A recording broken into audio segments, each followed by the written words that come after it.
you have there, Dan? Oh, Dan, be careful. Consumer fireworks are very dangerous. Thousands of people are injured every year. Going to try again, eh? Look, Dan, wouldn't it be safer to just watch professional displays of fireworks at the park or on TV?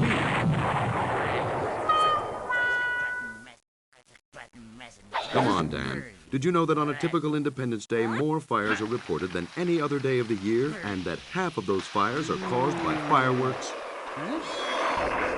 Life isn't a cartoon. Don't use consumer fireworks. It's not worth the risk. Learn more about it at nfpa.org.